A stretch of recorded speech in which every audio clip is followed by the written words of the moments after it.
बंदी छोड़ सतगुरु रामपाल जी परमेश्वर जी की जय हो। सत्सारी भाई और बहनों, परमपिता परमेश्वर सतगुरु रामपाल जी भगवान के आशीर्वाद से यथार्थ भक्ति बोध के सरलार्थ के ऊपर वीडियो बन रहे हैं। आज हमारा ये दूसरा वीडियो है और आज के वीडियो में आदरणीय गरीबदास जी महाराज जी की जीवन लीला के ऊपर परमपिता परमेश्वर सतगुरु रामपाल जी ने प्रकाश डाला है और हमने आदरणीय गरीबदास जी महाराज जी की जीवन लीला को बहुत ही ध्यान से पढ़ना चाहिए। पहली बात तो सतगुरु रामपाल जी भगवान ने अपने कर कमलों से लिखा है, इसको पढ़ने से भी हमें पुण्य की प्राप्ति होगी। और दूसरा, किसी भी महापुरुष की जो कि कबीर पंथ से संबंधित है उसकी जीवनी पढ़ने से वैसे भी हम पुण्य के भागी बनते हैं। और ये जीवनी पढ़ना इसलिए भी ज़रूरी है क्योंकि तीनों समय की जो आरतियां हैं उनमें ज़्यादातर वाणियां आदरणीय गरीबदास जी महाराज जी की ही हैं। तो वीडियो शुरू करने से पहले परम पूज्य सतगुरु रामपाल जी परमेश्वर जी से आशीर्वाद प्राप्त करते हैं, उनका जयकारा लगाते हैं। बंदी छोड़ सतगुरु रामपाल जी परमेश्वर जी की जय हो। परमपिता परमात्मा सारी सृष्टि के रचनहार, कुल मालिक, असंख्य ब्रह्मांडों के स्वामी, जगत गुरु, तीनों लोकों में प्रवेश करके सबका धारण पोषण करने वाले राजाधिराज, आत्माधार, नाथों के नाथ, देवों के देव महादेव, सर्वेश्वर महेश्वर, मृत्युंजय, अजरो अमर, आदि अनादि सनातनी प्रभु, जगत पिता जगदीश्वर, श्री श्री 1008 की उपाधि के वास्तविक अधिकारी, अकाल मूर्त सौद स्वरूपी राम वासुदेव, सर्वगतम ब्रह्म, परम पूज्य, प्रथम पूज्य, परम संत, परम पुरुष, परम धनी, परम दयालु, सत्य कबीर, हक्का कबीर, अल्लाहु कबीर, अल्लाहु अकबर, बाखबर, अल्लाह ताला, जगत के तारणहार, जगत के मुक्तिदाता, जगत के जगन्नाथ, हारे के सहारे, हिंदुओं के राम, मुसलमानों के अल्लाह, सिखों के वाहिगुरु, ईसाइयों के मसीह, दया के सागर दयानिधि, करुणा के सागर करुणानिधि, स्वयंभू परिभू, संकट मोचन, कष्ट हरण, मंगल करण, दुख भंजन, अविगत कबीर, निर्विकार निर्विषम परमात्मा, अलय अलेख सतगुरु, आदि अनादि सतगुरु, असली मर्यादा पुरुषोत्तम, असली राम, असली कृष्ण, असली घनश्याम, असली मुरारी, राजाओं के राजा, महाराजाओं के महाराजा, शहंशाहों के शहंशाह, सम्राटों के सम्राट, भगवानों के भगवान, अल्लाहों के अल्लाह, प्रभुओं के प्रभु, मसीहाओं के मसीह, सच्चे वाहिगुरु, बाबाओं के बाबा, पीरों के पीर, सेठों के सेठ, जगत सेठ, सावड़सा सेठ, सर्वगुण संपन्न, अनंत कोटि कलाओं के स्वामी, अनंत कोटि ब्रह्मांडों के नायक, योगियों में महायोगी, ध्यानियों में महाध्यानी, सिद्धों में परम सिद्ध, ज्ञानियों में तत्वज्ञानी, ब्रह्म ज्ञानी, महाज्ञानी, परम ज्ञानी, सर्वश्रेष्ठ ज्ञानी, युवा कबीर, समर्थ कबीर, असमवात, अमित ओझा, सच्चे रहनुमा, करीम अल्लाह, सुभान अल्लाह, दुनिया के अंतिम पैगंबर, 8 सितंबर 1951 से गांव धनाना, जिला सोनीपत, हरियाणा, भारतवर्ष की पावन भूमि पे प्रकट रियल कल की भगवान श्री नारायण साकार हरि, रियल बाबा साहेब, संत श्रोमणी सतगुरु रामपाल जी परमेश्वर जी के चरण कमल में साध संगति से जुड़े हुए हम सभी सत्सेवक भाई बहनों का अनंत कोटि दंडवत प्रणाम। तो भूमिका में सतगुरु रामपाल जी परमेश्वर जी ने 2 शब्द के अंतर्गत आदरणीय गरीबदास जी महाराज जी की जीवन लीला शुरू की है, जो कि 8 पेज की है। तो परमेश्वर हमें क्या समझा रहे हैं? भक्ति बोध की वाणी का सरलार्थ करने से पूर्व कुछ आवश्यक जानकारी करते हैं। भक्ति बोध में अधिक वाणी संत गरीबदास जी महाराज जी की हैं। संत गरीबदास जी का जन्म गांव छुडानी, जिला झज्जर, हरियाणा प्रांत में सन 1717 विक्रमी संवत सन 1774 में हुआ। गांव छुडानी में गरीबदास जी महाराज जी का नानका है। ये गांव करोथा, जिला रोहतक, हरियाणा के रहने वाले धनखड़ गोत्र के थे। इनके पिता श्री बलराम जी का विवाह गांव छुडानी में श्री शिवलाल सिहाग की बेटी रानी देवी से हुआ था। श्री शिवलाल जी का कोई पुत्र नहीं था, इसलिए श्री बलराम जी को घर जमाई रख लिया था। गांव छुडानी में रहते 12 वर्ष हो गए थे तब संत गरीबदास जी महाराज जी का जन्म छुडानी गांव में हुआ था। अब यहाँ परमेश्वर जी ने आदरणीय गरीबदास जी महाराज जी के रूप में एक भगत के रूप में भूमिका की। तो परमेश्वर जी यहाँ पे जन्म शब्द का यूज कर रहे हैं क्योंकि हमारी चरम दृष्टि को धोखा देते हुए और काल को धोखा देते हुए परमात्मा इस 21 ब्रह्मांड में सतगुरु रूप धारण करके अपना ज्ञान प्रचार करते हैं। जबकि वास्तविकता ये है कि आदरणीय गरीबदास जी महाराज स्वयं ही कबीर परमात्मा थे और इसका जीता जागता उदाहरण प्रमाण आपको परम पूज्य सतगुरु रामपाल जी परमेश्वर जी के मुख कमल से एक छोटा सा 2 मिनट का सत्संग सुनाते हैं, जिसमें परमेश्वर जी ने जिक्र किया कि जब आदरणीय गरीबदास जी महाराज मात्र 3 दिन के थे, मात्र 3 दिन के शिशु रूप में, उस समय उन्होंने अर्जुन और सर्जुन को सार नाम दिया था।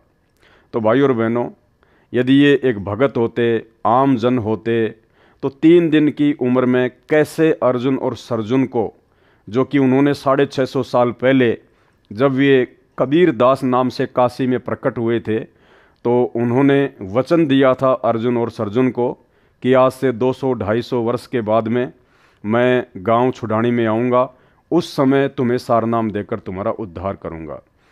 तो जैसे ही आदरणीय गरीबदास जी महाराज लीलामय रूप में गांव छुड़ानी में प्रकट हुए, उन्होंने सौपन के माध्यम से अर्जुन और सर्जुन को बता दिया था कि गांव छुड़ानी में मैं आ चुका हूं। और मात्र 3 दिन की उम्र में परमेश्वर ने शिशु रूप में अर्जुन और सर्जुन को सार नाम दिया। आप स्वयं सुनिए सतगुरु रामपाल जी परमेश्वर जी के मुख कमल से। और ये सारी बातें भाई और बहनों आपको इसलिए बताई जा रही हैं क्योंकि आगे जब हम यथार्थ भक्ति बोध के सरलार्थ को पढ़ेंगे तो हमने आदरणीय गरीबदास जी महाराज जी को परमेश्वर जी के रूप में ही लेकर चलना पड़ेगा। तभी हमें सतगुरु रामपाल जी परमेश्वर जी का वर्तमान वाला लीलामय जीवन समझ में आएगा। आपका गुरु कित है महाराज कि आपके घर में, मेरे घर में अवकाल जो बच्चा पैदा हुआ है 3 दिन का हो रहा है, परसों जो पैदा हुआ, और गुरु कहाँ वो गुरु से हमारा ने बोला जी आप यहाँ पौड़ी में बैठो, मैं लड़के ने यहीं ले आऊंगा, आप तो चला भी नहीं जा सकता, हाथ जोड़ के न बोलो जोलम हो जाएगा, एक सजाते ही परेशान राड़ा ना लाइयो गड़ जाएंगे कत आम चालेंगे। तो बोला जी चालन जोगे तो कोई ना, चाहे मर जाए आराम है, जाएंगे उसके बारे में आगे उड़ा माथा टेकेंगे आगे। एक 2 यान वो पकड़े, 2 यान वो पकड़ा, उन लच ले गए बेचारे नो किता किता पाटक दे नो टूटे टूटे से गोडे जाके उस जहां माता रानी नाम था महाराज जी की माता जी का, जहां माता रानी और बच्चा महाराज बंदी छोड़ लेटे हुए थे उस कमरे में जाके और छोड़ दिए। इन्होंने बोले तुम बाहर आ जाओ, और बाकी बाहर नो कान ला के सुने के बात हो रही है। महाराज रानी सुआदी नींद पे, और वो नो देखे नो खिड़कियां में देखे के बतलाव से बंदी छोड़ 3 दिन के बच्चे नो बोले अर्जुन सर्जुन, और वो लंबे पड़े मुंदे रोवे नो बोला जचगी था रहे गुरु के प्रति विक्षेप नहीं आकर, अगर जी बस भोग लिया हमने जितना भोगना था, बंदी छोड़ पापी जीव से बख्श दो। नो बोला आज के बाद प्रण कर लो, कभी भी गुरु के प्रति विक्षेप नहीं लाना, गुरु मानस कर जानते वह नरकइये अंध, महादुखी संसार में आग यम के फल। नो बोला बैठे हो, महाराज की शक्ति तो वो एकदम नो बैठे हो गए। नो बोला नाम लो, उपदेश दिया, और भजन करो, भजन किया और जाओ मुक्त हो जाओगे। इतना कह के उसने ठाक बलराम जी उनके पौड़ी में ले आए, 2-3 दिन वहां डटे, उसी समय शरीर त्याग कर सतलोक। गांव छुड़ानी में रहते 12 वर्ष हो गए थे तब संत गरीबदास जी महाराज जी का जन्म हुआ था। श्री शिवलाल जी के पास 2500 बीघा, बड़ा बीघा जो वर्तमान के बीघा से 2.75 बड़ा होता था, जमीन थी, जिसके वर्तमान में 1400 एकड़ जमीन बनती है।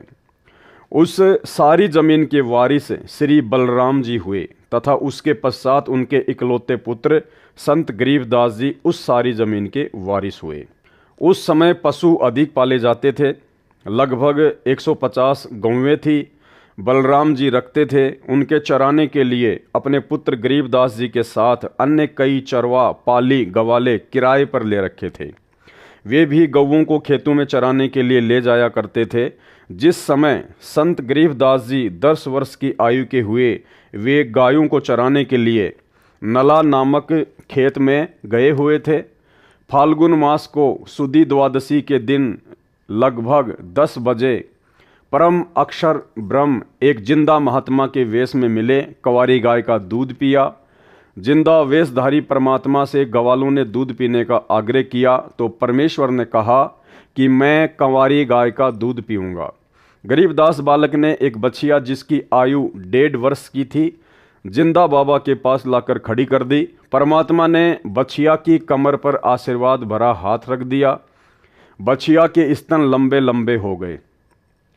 एक मिट्टी के 5 किलोग्राम की क्षमता के पात्र को बछिया के स्तनों के नीचे रखा। स्तनों से अपने आप दूध निकलने लगा। मिट्टी का पात्र भर जाने पर दूध निकलना बंद हो गया। पहले जिंदा बाबा ने पिया, शेष दूध को अन्य ग्वालों को पीने के लिए कहा तो जो बड़ी आयु के ग्वाले संख्या में 10-12 थे कहने लगे कि बाबा जी, कंवारी गाय का दूध तो पाप का दूध होता है, हम नहीं पिएंगे। दूसरे, आप न जाने किस जाति के हो, आपका झूठा दूध हम नहीं पिएंगे। तीसरे, यह दूध आपने जादू जंत्र करके निकाला है, हम पर जादू जंत्र का कुप्रभाव पड़ेगा। भाइयों और बहनों, परमात्मा कहते हैं सकल पदार्थ है जगमाही और भाग बिना नर पावत नाही। तो इन आत्माओं के भाग्य में वो परमेश्वर जी का जिसको वो झूठा दूध समझ रहे थे वो अमृत दूध इनके भाग्य में नहीं था। यह कहकर जिस जांडी के वृक्ष के नीचे बैठे थे वहां से चले गए। दूर जाकर किसी पेड़ के नीचे बैठ गए। तब बालक गरीबदास जी ने कहा कि हे बाबा जी, आपका झूठा दूध तो अमृत है, मुझे दीजिए। कुछ दूध बालक गरीबदास जी ने पिया। परमेश्वर जिंदा वेशधारी ने संत गरीबदास जी को ज्ञान उपदेश दिया, तत्व ज्ञान बताया। संत गरीबदास जी के अधिक आग्रह करने पर परमेश्वर ने उनकी आत्मा को शरीर से अलग किया और ऊपर के रूहानी मंडलों की सैर कराई। एक ब्रह्मांड में बने सर्व लोकों को दिखाया। श्री ब्रह्मा जी, श्री विष्णु तथा शिव जी से मिलाया। उसके पश्चात ब्रह्मलोक तथा श्री देवी दुर्गा का लोक दिखाया। फिर 10वें द्वार ब्रह्मरंध्र को पार करके ब्रह्मकाल के 21 ब्रह्मांडों के अंतिम छोर पर बने 11वें द्वार को पार करके अक्षर पुरुष के 7 संख्य ब्रह्मांड वाले लोक में प्रवेश किया। संत गरीबदास जी को सर्व ब्रह्मांड दिखाए, अक्षर पुरुष से मिलाया। पहले उसके 2 हाथ थे, परंतु परमेश्वर के निकट जाते ही अक्षर पुरुष ने 10,000 हाथों का विस्तार कर लिया, जैसे मोर पक्षी अपने पंख को फैला लेता है। अक्षर पुरुष को जब संकट का अंदेशा होता है तब ऐसा करता है, अपनी शक्ति का प्रदर्शन करता है। क्या कह रहे हैं परमात्मा? जब 7 संख्य ब्रह्मांडों के स्वामी अक्षर पुरुष को भी संकट का अंदेशा होता है, जब उसको भय लगता है, तब ऐसा करता है, अपनी शक्ति का प्रदर्शन करता है। यानी 21 ब्रह्मांड का स्वामी है काल ज्योति निरंजन और 7 संख्य ब्रह्मांड का स्वामी है अक्षर पुरुष। यानी अक्षर पुरुष के 7 संख्य ब्रह्मांडों के आगे, उसकी शक्ति के आगे ये काल ज्योति निरंजन तो कुछ भी नहीं है। और उसके 10,000 हाथ हैं, जबकि काल के मात्र 1,000 हाथ हैं और अक्षर पुरुष के 10,000 हाथ हैं। और परमेश्वर कह रहे हैं जब अक्षर पुरुष को भी किसी संकट का अंदेशा होता है तो वो अपनी शक्ति का प्रदर्शन करता है। तो भाइयों और बहनों, इससे एक बात साफ होती है जो परमेश्वर बताते हैं कि कबीर परमेश्वर सतगुरु रामपाल जी के अलावा इस सृष्टि में कोई भी व्यक्ति, कोई भी प्राणी निर्भय नहीं है। सबको भय व्याप्त है, क्योंकि सब जीव हैं, सब आत्मा हैं। तप करके, भक्ति करके सब ने बड़े बड़े जो है वो पद प्राप्त अवश्य कर रखे हैं, लेकिन है सब के सब जीव श्रेणी में। केवल एक ही शक्ति है पूरी सृष्टि में जो निर्विकार है, निर्भय है। निर्विकार निर्भय तू ही और सकल भयमान, और सब पर तेरी साहिबी, तुझ पर साहिब नाय। केवल सतगुरु रामपाल जी परमेश्वर जी, अर्थात वर्तमान में रियल कबीर सतगुरु रामपाल जी के अलावा कोई भी निर्भय नहीं है। अक्षर पुरुष को जब संकट का अंदेशा होता है तब ऐसा करता है, अपनी शक्ति का प्रदर्शन करता है, क्योंकि अक्षर पुरुष अधिक से अधिक 10,000 हाथ ही दिखा सकता है। इसके 10,000 हाथ हैं। क्षर पुरुष यानी काल के 1,000 हाथ हैं, जो गीता अध्याय 10 व 11 में अपना 1,000 हाथों वाला विराट रूप दिखाया। गीता अध्याय 11 श्लोक 46 में अर्जुन ने कहा कि हे सहस्त्र बाहु, अर्थात 1,000 भुजाओं वाले, अपने चतुर्भुज रूप में आइए। संत गरीबदास जी को अक्षर पुरुष के 7 संग ब्रह्मांडों के भेद बता व आंखों दिखाकर परमेश्वर जिंदा बाबा 12वें द्वार के सामने ले गया, जो अक्षर पुरुष के लोक की सीमा पर बना है, जहाँ से भंवर गुफा में प्रवेश किया जाता है। जिंदा वेशधारी परमेश्वर कबीर जी ने संत गरीबदास जी को बताया कि जो 10वां द्वार ब्रह्मरंध्र है वह मैंने सतनाम के जाप से खोला था। जो 11वां द्वार है वह मैंने तत् तथा सत जो सांकेतिक मंत्र है उससे खोला था। अन्य किसी भी मंत्र से उन द्वारों पर लगे ताले नहीं खुलते। अब यह 12वां द्वार है, यह मैं सत शब्द अर्थात सार नाम से खोलूंगा। इसके अतिरिक्त किसी नाम के जाप से यह नहीं खुल सकता। तब परमात्मा ने मन ही मन में सार नाम का जाप किया।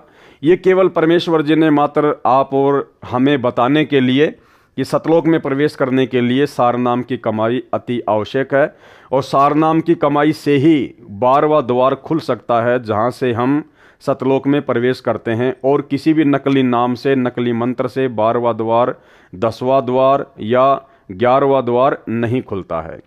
तब परमात्मा ने मन ही मन में सार नाम का जाप किया, 12वां द्वार खुल गया और परमेश्वर जिंदा रूप में तथा संत गरीबदास जी की आत्मा भंवर गुफा में प्रवेश कर गए। फिर सतलोक में प्रवेश करके उस श्वेत गुम्बज के सामने खड़े हो गए, जिसके मध्य में सिंहासन, उर्दू में तख्त कहते हैं, उसके ऊपर तेजो में श्वेत नर रूप में परम अक्षर ब्रह्म जी विराजमान थे, जिनके एक रोम अर्थात शरीर के बाल से इतना प्रकाश निकल रहा था जो करोड़ सूर्यों तथा इतने ही चांदों से मिले जुले प्रकाश से भी अधिक था। इससे अंदाजा लग जाता है कि उस परम अक्षर ब्रह्म सत्य पुरुष जी के संपूर्ण शरीर की कितनी रोशनी होगी। सतलोक स्वयं भी हीरे की तरह प्रकाशमान है। उस प्रकाश को जो परमेश्वर जी के पवित्र शरीर से तथा उसके अमर लोक से निकल रहा है, केवल आत्मा की आंखों से अर्थात दिव्य दृष्टि से ही देखा जा सकता है, चरम दृष्टि से नहीं देखा जा सकता। फिर जिंदा बाबा अपने साथ बालक गरीबदास जी को लेकर उस सिंहासन के निकट गए तथा वहां रखे चवर को उठाकर तख्त पर बैठे परमात्मा के ऊपर डुराने चलाने लगे। बालक गरीबदास जी ने विचार किया कि यह है परमात्मा और यह बाबा तो परमात्मा का नौकर है, सेवक है, जो मुझे अपने साथ नीचे से ऊपर लेके आया है। उसी समय तेजो में शरीर वाला प्रभु सिंहासन त्याग कर खड़ा हो गया, जिसको गरीबदास जी परमात्मा समझ रहे थे, जो सिंहासन पर बैठा हुआ था तेजोमय रूप में, वो सिंहासन से खड़ा हो गया और जिंदा बाबा के हाथ से चवर ले लिया और जिंदा बाबा को सिंहासन पर बैठने का संकेत किया। जिंदा वेशधारी प्रभु असंख्य ब्रह्मांडों के मालिक के रूप में सिंहासन पर बैठ गए। पहले वाला प्रभु जिंदा बाबा पर चवर करने लगा। संत गरीबदास जी विचार कर ही रहे थे कि इनमें परमेश्वर कौन है। इतने में तेजों में शरीर वाला प्रभु जिंदा बाबा वाले शरीर में समा गए, दोनों मिलकर एक हो गए। भाई और बहनों, ये जो भ्रमणा है गुरु और परमात्मा को अलग अलग मानने की, ये आदरणीय गरीबदास जी महाराज जी की इस जीवनी से आप और हमारे दिलो दिमाग से हट जानी चाहिए, मिट जानी चाहिए। परमेश्वर का काम परमेश्वर ही कर सकते हैं। परमात्मा का काम सतलोक से आके कोई आम प्राणी, कोई आम जीव नहीं कर सकता। परमात्मा कहते हैं जिसका काम उसी को साजे और करे तो मूर्ख बाजे। आज से पहले परमेश्वर ने हमें जितने भी उदाहरण दिए हैं, चाहे वो आदरणीय धर्मदास जी का जीवन हो, गरीबदास जी का हो, मलुकदास जी का हो, दादू जी का हो, नानक जी का हो, सबकी जीवन लीला में एक घटना बिल्कुल कॉमन रही है। क्या? वो कबीर परमात्मा स्वयं ही सतलोक से एक जिंदा महात्मा का रूप बनाकर, एक संत का रूप बनाकर या सतगुरु का रूप धारण करके नीचे आकर ज्ञान देता है, अच्छी आत्माओं को मिलता है। आदरणीय धर्मदास जी को भी परमात्मा ने यही कहा कि भाई मैं तो परमात्मा का भेजा हुआ नौकर हूँ, मैं तो परमात्मा का भेजा हुआ दास हूँ, आप लोगों को समझाने के लिए आया हूँ। ये नहीं कहा कि मैं खुद ही कबीर परमात्मा हूँ, मैं खुद ही सत्य पुरुष हूँ। यही लीला आदरणीय गरीबदास जी महाराज जी के साथ हुई। जिंदा महात्मा के रूप में आदरणीय गरीबदास जी महाराज जी को मिले। यही लीला उन्होंने दादू जी के साथ में की और नानक जी को भी बेई नदी पर जिंदा महात्मा के रूप में ही मिले और परमेश्वर का दास बताया, परमेश्वर का प्रतिनिधि बताया, नौकर बताया। और भाई बहनों, उसके बाद में जब वे महापुरुष उस जिंदा महात्मा के साथ में, जिसको वो मात्र एक बाबा समझ रहे थे, संत समझ रहे थे, परमात्मा का भेजा हुआ कोई दूत समझ रहे थे, जब वे सभी आत्माएं सतलोक देखने के लिए उनके साथ में जाती हैं, तो सबके साथ में यही लीला होती है, यही घटना घटित होती है। वहां जाते ही उन सब आत्माओं की चौंध टूट जाती है, उनका भ्रम निवारण हो जाता है। जब वे नीचे से ऊपर जाते हैं जिंदा बाबा के साथ में, और जब वे सतलोक में प्रवेश करते हैं, सिंहासन के पास जाते हैं, तो पहले से ही उनको परमेश्वर अपने किसी अन्य रूप में सिंहासन पर तेजोमय रूप में, नूरी रूप में बैठे हुए मिलते हैं। और जब वो आत्मा उनको देखती है, उनके नूर को, क्योंकि सतलोक में जाते ही ऑटोमेटिक हमारे को परमेश्वर जी के आशीर्वाद से दिव्य दृष्टि प्राप्त हो जाती है। हम इस चरम दृष्टि से उस परमेश्वर को नहीं देख सकते, इसलिए सतलोक में जाते ही परमात्मा हमें दिव्य दृष्टि दे देते हैं। तो गरीबदास जी ने देखा कि भगवान तो ये है, परमात्मा तो ये है जो सिंहासन पर बैठा हुआ है, और इनके शरीर में इतना तेज, 1 करोड़ सूरज और 1 करोड़ चांदों की रोशनी यदि इनके एक बाल से तुलना की जाए, तो परमेश्वर के बाल की चमक, नूर, आभा उन 1 करोड़ सूर्य और 1 करोड़ चंद्रमाओं के प्रकाश से भी ज्यादा है, और शीतल, मन को आनंद देने वाली। तो उन सभी भक्तों ने ये सोचा, सभी आत्माओं ने यही सोचा कि परमात्मा तो ये है, और ये जो जिंदा बाबा है ना, जो मेरे साथ आया है, जो मुझे अपने साथ में लेकर आया है, ये तो इसका कोई नौकर है यहाँ का। और फिर वो देखते हैं कि नीचे से जो जिंदा बाबा मुझे लेकर आया है, वो एक चवर उठाता है और पहले से सिंहासन पर बैठे हुए नूरी शरीर वाले परमात्मा के ऊपर चवर करने लगता है। तो उन आत्माओं को दृढ़ विश्वास हो जाता है कि भाई वास्तव में परमात्मा तो यही है जो सिंहासन पर बैठा हुआ है, और जो नीचे से मुझे लेके आया है ये तो इनका नौकर है, इनका सेवक है जिंदा बाबा तो। लेकिन कुछ ही समय बाद में वो क्या देखते हैं कि सिंहासन पर जो बैठा हुआ था नूरी शरीर वाला परमात्मा, वो खड़ा होता है और जिंदा बाबा के हाथ से चवर ले लेता है और जिंदा बाबा से प्रार्थना करता है, हाथ जोड़कर उनको संकेत करता है कि आप सिंहासन पर बैठिए। और वो जिंदा बाबा सिंहासन पर बैठ जाता है, असंख्य ब्रह्मांडों के स्वामी के तख्त पर, सिंहासन पर, गद्दी पर। और वो तेजोमय नूरी शरीर वाला परमात्मा जिंदा बाबा के ऊपर चवर करने लगता है। उसके बाद वो आत्मा भ्रम में पड़ जाती है, जो नीचे से जाती है, कि भाई परमात्मा पहले वाला था या परमात्मा ये है। जब वो आत्मा ये सोच ही रही होती है, उसी समय वो तेजोमय शरीर जो जिंदा बाबा पे चवर कर रहा होता है, वो जिंदा बाबा के अंदर समा जाता है, और अकेले वो जिंदा बाबा ही असंख्य ब्रह्मांडों के स्वामी के सिंहासन पर विराजमान रहते हैं।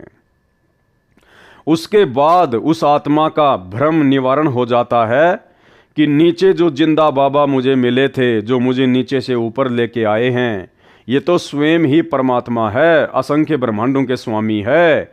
ये कोई दो रूप नहीं है, ये किसी का नौकर नहीं है।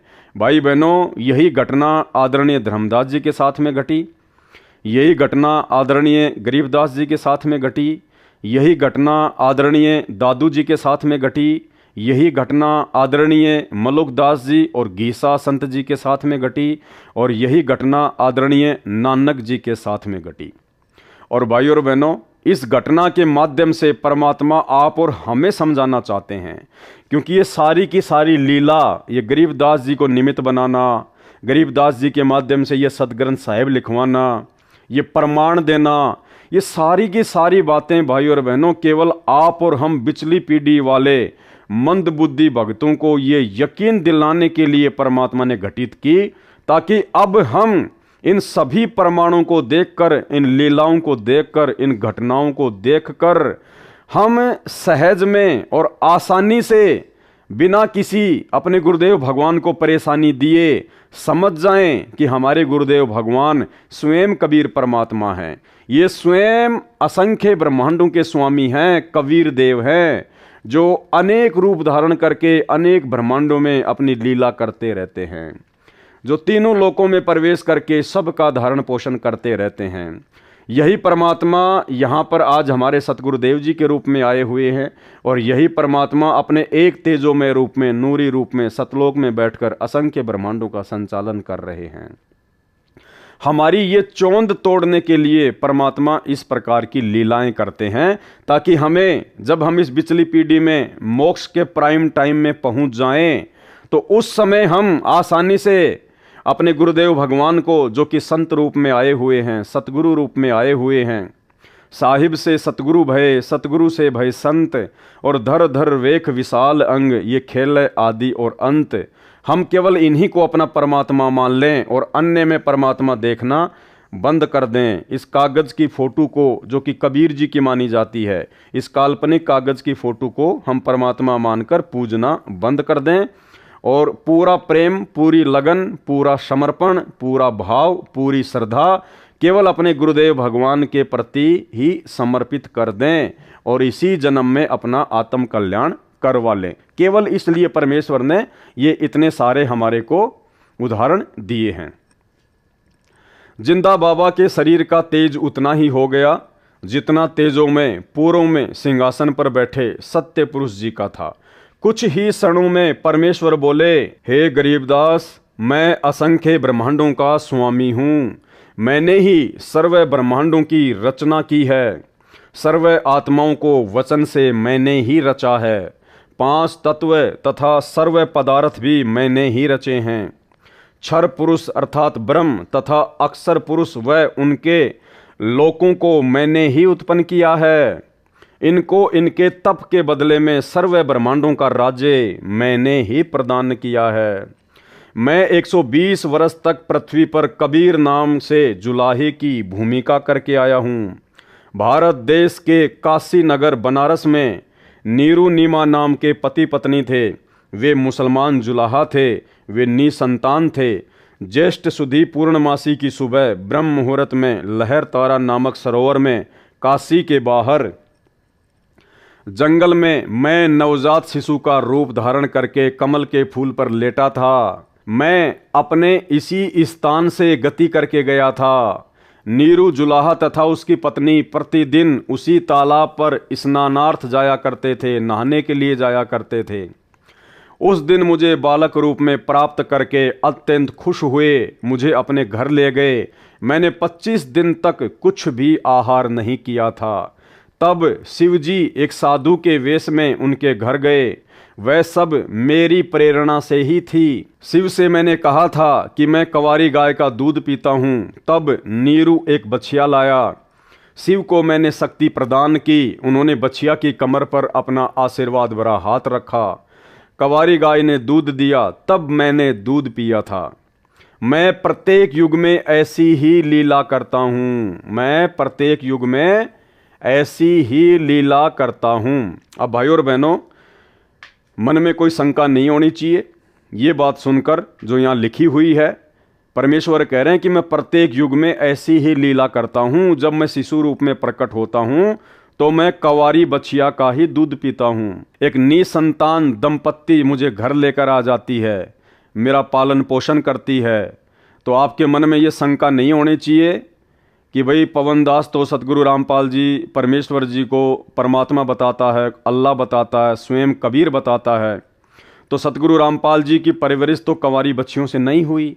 भाई और बहनों, यहाँ समझना ये है कि ऐसी लीला केवल परमात्मा प्रत्येक युग में एक बार ही करते हैं। जैसे सतयुग में परमात्मा ना जाने कितनी बार आए, कितनी बार सतलोक गए, लेकिन पूरे सतयुग में केवल परमेश्वर ने शिशु वाली जो लीला थी, कंवारी गाय से जो दूध पीने वाली लीला थी, वो केवल एक बार ही की। उसके बाद में द्वापर में परमेश्वर आए मुनिंदर ऋषि के रूप में। उसके बाद में जब त्रेता युग में परमात्मा फिर आए मुनिंदर ऋषि के रूप में, तो परमेश्वर ने केवल एक बार ही वो लीला की थी कुंवारी गाय से दूध पीने की। बाकी ना जाने कितनी बार परमात्मा आए, कितनी बार सतलोक गए, कभी जिंदा महात्मा के रूप में, कभी किसी संत के रूप में। फिर परमात्मा द्वापर युग में करुणामय ऋषि के नाम से आए और पूरे द्वापर युग में परमात्मा ने केवल एक लीला, पूरा जीवन उन्होंने वैसा ही निभाया जैसा परमेश्वर पहले निभाते आ रहे हैं। एक निसंतान दंपत्ति उनको उठाकर ले आती है और कंवारी गाय के दूध से फिर परमात्मा की परवरिश होती है। उसके बाद जब कलयुग स्टार्ट हुआ, जब कलयुग का प्रथम चरण शुरू हुआ, तो सन 1398 में फिर परमात्मा ने वही लीला की। एक पूरा जीवन 120 वर्ष तक परमेश्वर ने उसी प्रकार से जिया और शिशु रूप में परमात्मा प्रकट हुए। नीरू और नीमा उनको तालाब से उठाकर ले आए और उसके बाद में कंवारी गाय के दूध से ही परमात्मा की परवरिश हुई। तो ये शंका नहीं होनी चाहिए कि फिर आज सतगुरु रामपाल जी परमेश्वर जी ने कुंवारी गाय का दूध क्यों नहीं पिया। भाई और बहनों, ये केवल प्रत्येक युग में परमात्मा एक एक बार ही ऐसी लीला करता है और इस कलयुग में परमात्मा 650 साल पहले वो लीला कर चुके हैं। उसके बाद तो परमात्मा आदरणीय गरीबदास जी महाराज जी के रूप में आए। तो क्या गरीबदास जी के रूप में जब परमात्मा आए तो क्या उन्होंने किसी कंवारी गाय का दूध पिया था? नहीं पिया। ये परमेश्वर समर्थ है, ये कुछ भी कर सकता है। ये बिना खाए बिना पिए स्वयं भी रह सकता है, पूरी सृष्टि को भी रख सकता है। तो ऐसी लीला परमेश्वर केवल प्रत्येक युग में एक बार ही करते हैं। और वो क्यों करते हैं? क्योंकि वेदों में परमात्मा ने अपनी महिमा लिखी है, अपनी पहचान बताई है, ताकि आसानी से साधक परमेश्वर को पहचान लें कि हाँ, भगवान ऐसी ही लीला किया करता है।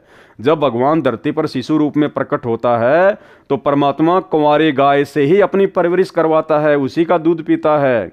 और ये जो लीला है जो वेदों में लिखी हुई है, ये कबीर परमात्मा के अलावा अन्य जितने भी अवतार हैं, कोई भी महापुरुष है, किसी के जीवन में आपको देखने को नहीं मिलेगी।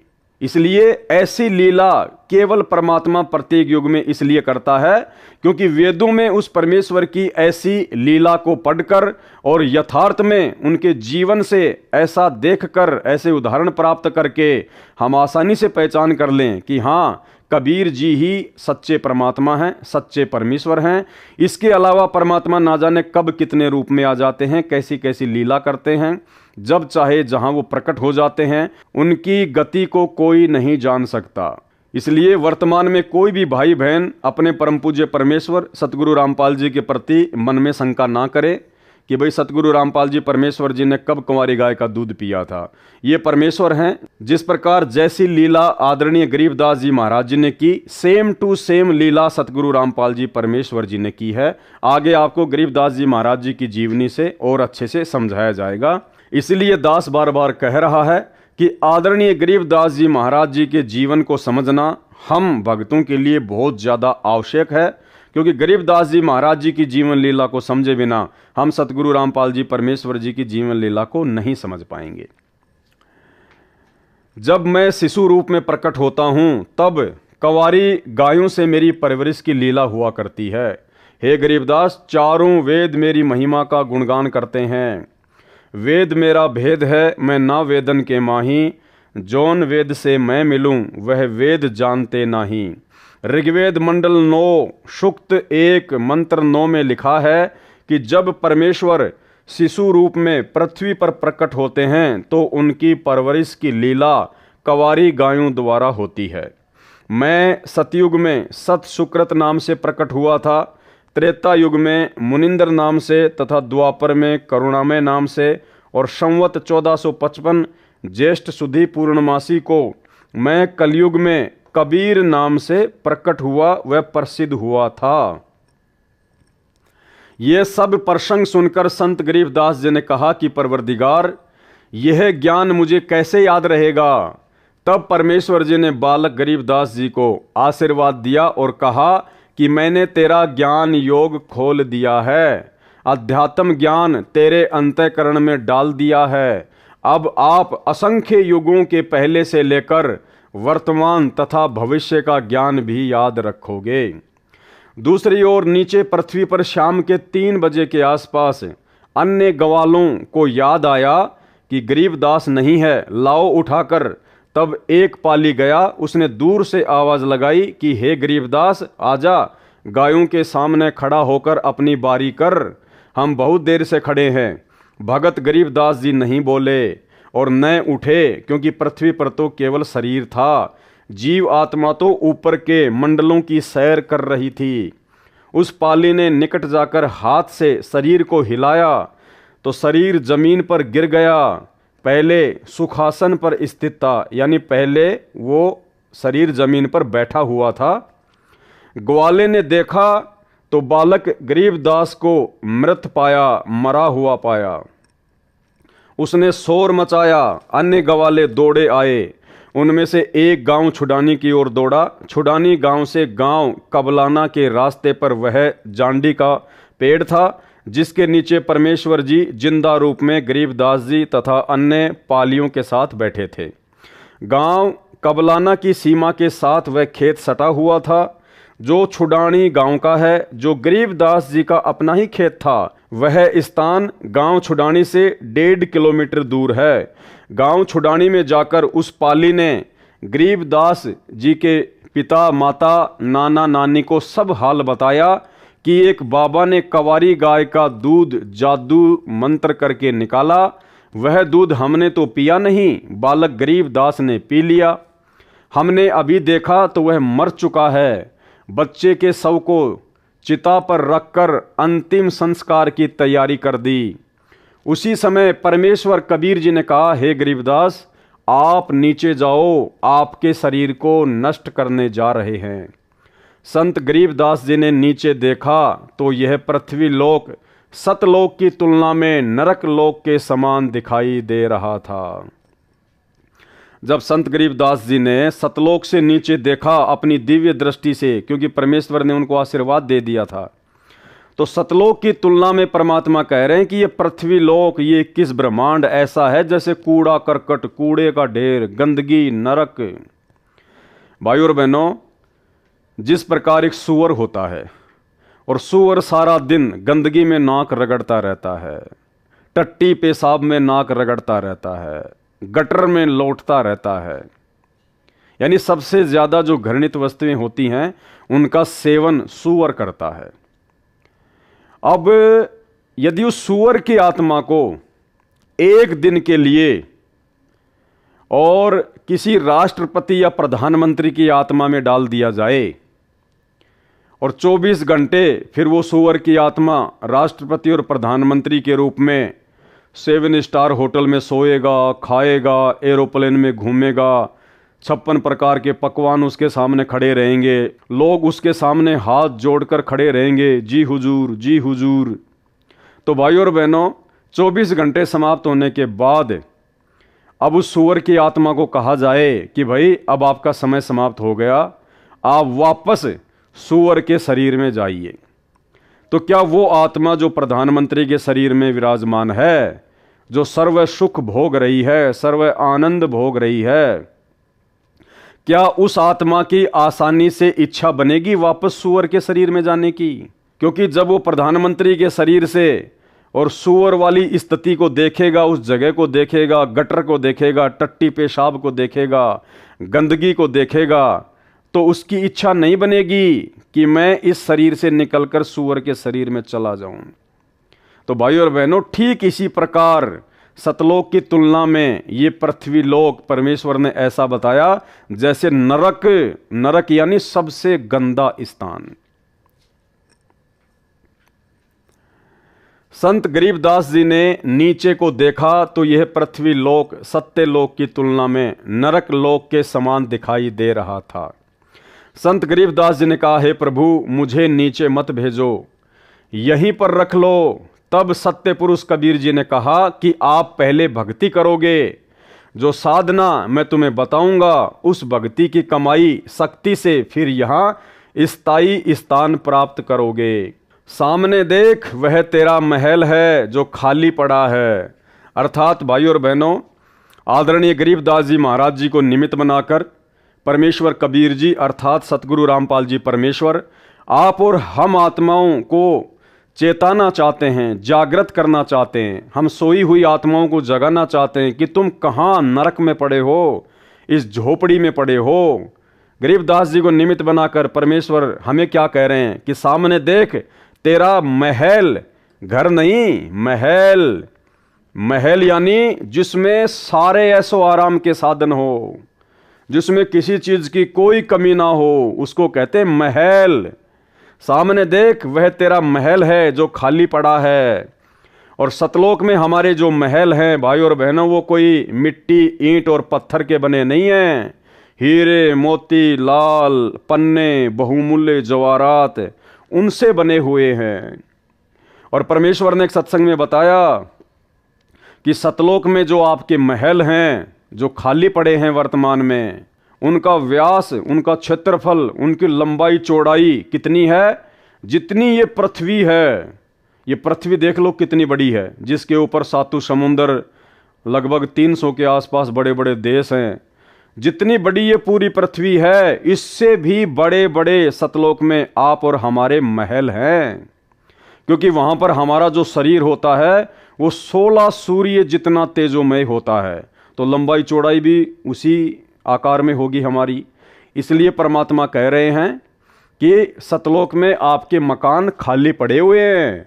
और यहाँ हम लोग कोई छोटा मोटा, कोई 50 गज में, कोई 100 गज में, कोई टूटा फूटा मकान बना लेते हैं, तो फूला नहीं समाते कि पता नहीं मैंने क्या प्राप्त कर लिया। सामने देख, वह तेरा महल है जो खाली पड़ा है। सर्व खाद्य पदार्थ भरे पड़े हैं। नीचे पृथ्वी पर वर्षा होगी तो अन्न होगा। कितनी मेहनत करनी पड़ती है। यहाँ जैसे पदार्थ पृथ्वी पर हैं ही नहीं। आप नीचे जाओ, प्रथम मंत्र मैंने तुझे दे दिया है, फिर सत्य नाम भी तुझे प्रदान करने आऊंगा। यह सतनाम 2 अक्षर का होता है, एक ओम अक्षर, दूसरा तत्, ये सांकेतिक है। फिर कुछ समय उपरांत तुझे सार नाम दूंगा। इन सर्व नामों प्रथम, दूसरा तथा तीसरा की साधना करके ही तू यहाँ आ सकेगा। अर्थात हम भगत भाई बहन इन तीनों मंत्रों की साधना मर्यादा में आजीवन रहकर ही सतलोक जा सकते हैं। मैं हरदम भगत के साथ रहता हूं। परमात्मा क्या कह रहे हैं कि मैं हरदम भगत के साथ रहता हूं।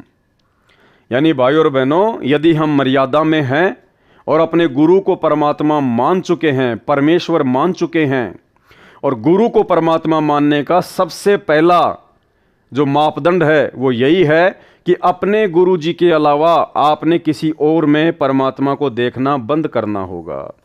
आपने अपने गुरु भगवान के अलावा किसी और को दंडवत करना बंद करना होगा।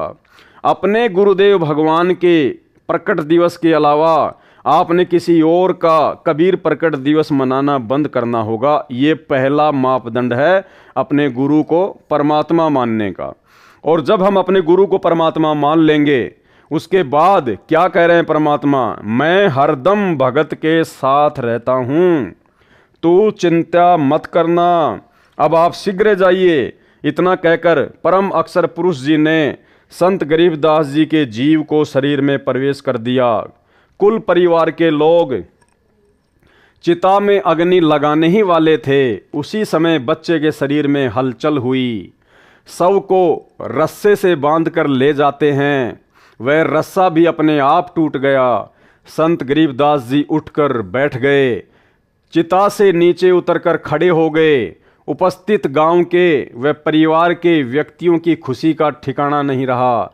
बालक गरीबदास ऊपर को आंखें करके परमात्मा को देख रहा था, तथा जो अमृत ज्ञान परमेश्वर जी ने उनके अंतःकरण में डाला था, वह अमृतवाणी दोहों व चौपाइयों तथा शब्दों के रूप में बोलने लगा।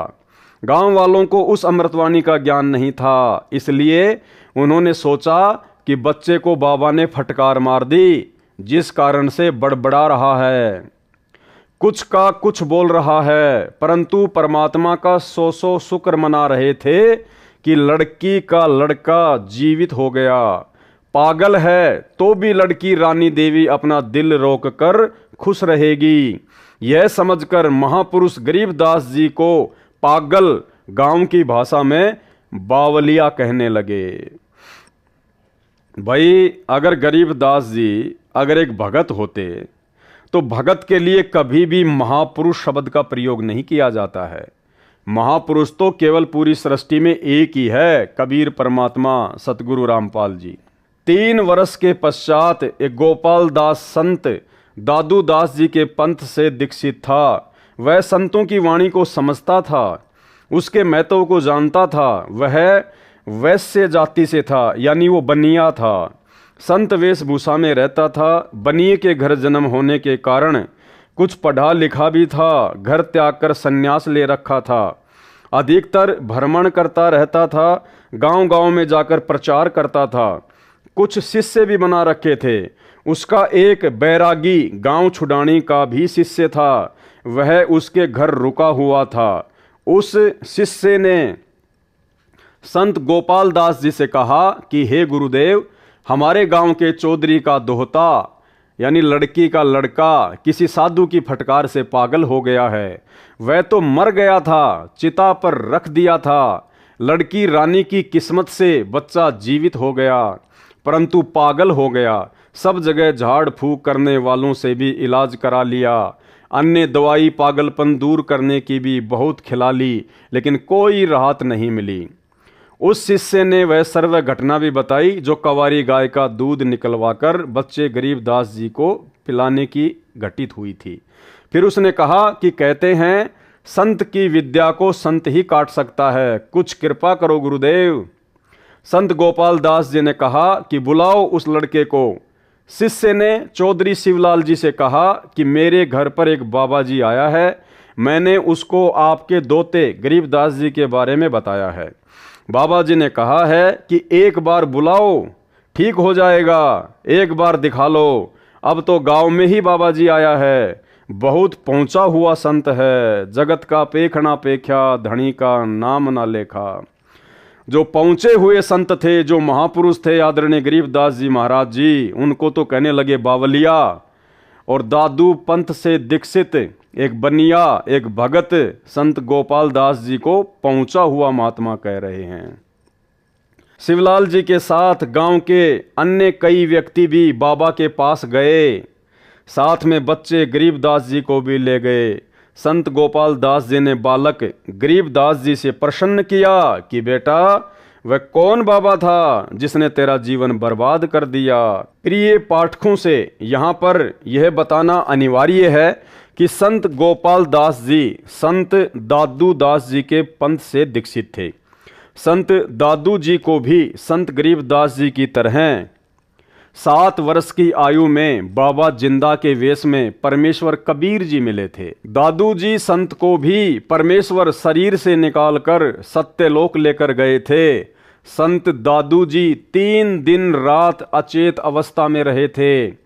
तीसरे दिन वापस सचेत हुए तो कहा था कि मैं परमेश्वर कबीर जी के साथ अमर लोक गया था। वह आलम बड़ा कबीर है, वह सबको रचने वाला है, सर्व सृष्टि का रचनहार है। कहा कि जिन मौकों निज नाम दिया, सो ही सतगुरु हमार, दादू दूसरा कोई नहीं, कबीर सिरजनहार। दादू नाम कबीर की, जय कोई लेवे ओट, उनको कभू लागे नहीं, काल बजर की चोट। अब ही तेरी सब मिटे, काल कर्म की पीड़, श्वास उसास सुमर ले, दादू नाम कबीर। केहरी नाम कबीर का, विषम काल गजराज, दादू भजन प्रताप से, भाग गए सुनत आवाज। इस प्रकार दादू जी के ग्रंथ में वाणी लिखी है। गोपाल दास इस बात को जानता था कि दादू जी को बूढ़ा बाबा के रूप में परमात्मा मिला था। दादू जी मुसलमान तेली था, इसलिए मुसलमान समाज कबीर का अर्थ बड़ा करता है, जिस कारण से काशी वाले जुलाहे कबीर को नहीं मानते। दादू पंथी कहते हैं कि कबीर का अर्थ है बड़ा भगवान, अल्लाहु कबीर, अल्लाह अकबीर कहते हैं। इसी प्रकार श्री नानक देव जी सुल्तानपुर शहर के पास बह रही बेई नदी में स्नान करने गए। परमात्मा जिंदा बाबा के रूप में उस समय मिले थे। उनको भी 3 दिन तक अपने साथ रखा था। सचखंड यानी सतलोक लेकर गए थे, फिर वापस छोड़ा था। एक अब्राहिम सुल्तान अधम नाम का बलक बुखारे शहर का राजा था, इराक देश का रहने वाला था। उसको भी परमात्मा जिंदा बाबा के रूप में मिले थे, उसका भी उद्धार कबीर परमेश्वर जी ने किया था। संत गोपाल दास ने बच्चे गरीबदास जी से प्रश्न किया था कि तेरे को कौन बाबा मिला था जिसने तेरा जीवन बर्बाद कर दिया। संत गरीबदास जी ने उत्तर दिया था कि हे महात्मा जी, जो बाबा मुझे मिला था उसने मेरा कल्याण कर दिया, मेरे जीवन को आबाद कर दिया, वह पूर्ण परमात्मा है। गरीब हम सुल्तानी नानक तारे, दादू को उपदेश दिया, जाति जुलाहा भेद न पाया, काशी माहे कबीर हुआ। गरीब अनंत कोटि ब्रह्मांड का एक रति नहीं भार, सतगुरु पुरुष कबीर है कुल के सृजनहार। गरीब सब पदवी के मूल हैं, सकल सिद्धि हैं तीर, दास गरीब सतपुरुष भजो अविगत कला कबीर। गरीब अजब नगर में ले गए हमको सतगुरु आन, झिलके बिंब अगाध गति हम सूते चादर तान। गरीब सौद स्वरूपी उतरे सतगुरु सत्य कबीर, दास गरीब दयाल है डिगे बंधावे धीर। गरीब अलल पंख अनुराग है सुन मंडल रहे थीर, दास गरीब उधारिया सतगुरु मिले कबीर। गरीब परपटन वह लोक है जहाँ अदली सतगुरु सार, भक्ति हेत से उतरे पाया हम दीदार। गरीब ऐसा सतगुरु हम मिला है जिंदा जगदीश, सुन विदेशी मिल गया छत्र मुकुट है शीस। गरीब जमजोरा जांसे डरे धर्मराय धर धीर, ऐसा सतगुरु एक है अदली असल कबीर। गरीब माया का रस पिय कर हो गए डामाडोल, ऐसा सतगुरु हम मिला ज्ञान योग दिया खोल। गरीब जमजोरा जांसे डरे मिटे कर्म के लेख, अदली असल कबीर हैं कुल के सतगुरु एक। संत गरीबदास जी को कौन मिला था? बाबा जी को उसका परिचय दिया, जो ऊपर लिखी वाणी से स्पष्ट होता है कि जिस परमेश्वर कबीर जी ने हम सबको संत गरीबदास, संत दादूदास, संत नानक देव तथा राजा अब्राहिम सुल्तानी आदि आदि को पार किया, वह भारतवर्ष के काशी शहर में कबीर जुलाहा नाम से प्रसिद्ध हुआ। वह अनंत कोटि ब्रह्मांडों का सृजनहार है, वह मुझे मिला था। यह उपरोक्त वाणी बोलकर संत गरीबदास 13 वर्षीय बच्चा चल पड़े। संत गोपाल दास जी समझ गए कि वह कोई सामान्य बच्चा नहीं है, यह तो परमात्मा से मिला है, ऐसी अमृतवाणी बोल रहा है, इस वाणी को लिखना चाहिए। यह विचार करके बालक गरीबदास के पीछे पीछे चल पड़ा और कहने लगा, हे गांव वालों, ये बालक पागल नहीं है, तुम पागल हो। ये क्या बोल रहा है, तुम समझ नहीं सके। मुझे पता चला है यह बच्चा तो अवतार है प्रभु का, इसको तो जिंदा बाबा के रूप में स्वयं भगवान मिले थे। इसी प्रकार हमारे पूज्य दादू साहिब जी को भी मिले थे। दादू जी की सब वाणी लिखी नहीं गई थी, अब इस बच्चे से सारी वाणी लिखवाऊंगा, मैं खुद लिखूंगा। ये वाणी कलयुग में अनेकों जीवों का कल्याण करेगी। संत गोपाल दास जी के बार बार आग्रह करने पर संत गरीबदास जी ने कहा, गोपाल दास जी यदि पूरी वाणी लिखे तो मैं लिखवाऊं, कहीं बीच में छोड़े तो नहीं लिखाऊंगा। संत गोपाल दास जी ने कहा, महाराज जी मैं तो घर से निकल चुका हूं परमार्थ और कल्याण कराने के लिए। मेरी 62 वर्ष की आयु हो चुकी है, मुझे इससे अच्छा कोई कार्य नहीं है, आप कृपा करें। तब संत गरीबदास जी तथा संत गोपाल दास जी बेरी के बाग में एक जांडी के नीचे बैठकर वाणी को लिखवाने लगे। वह बेरी का बाग संत गरीबदास जी का अपना ही था। उस समय छुडानी गांव के आसपास रेतीला क्षेत्र था, जैसे राजस्थान में है। वहां पर जांडी के वृक्ष अधिक होते थे, उनकी छाया का ही प्रयोग अधिक किया जाता था।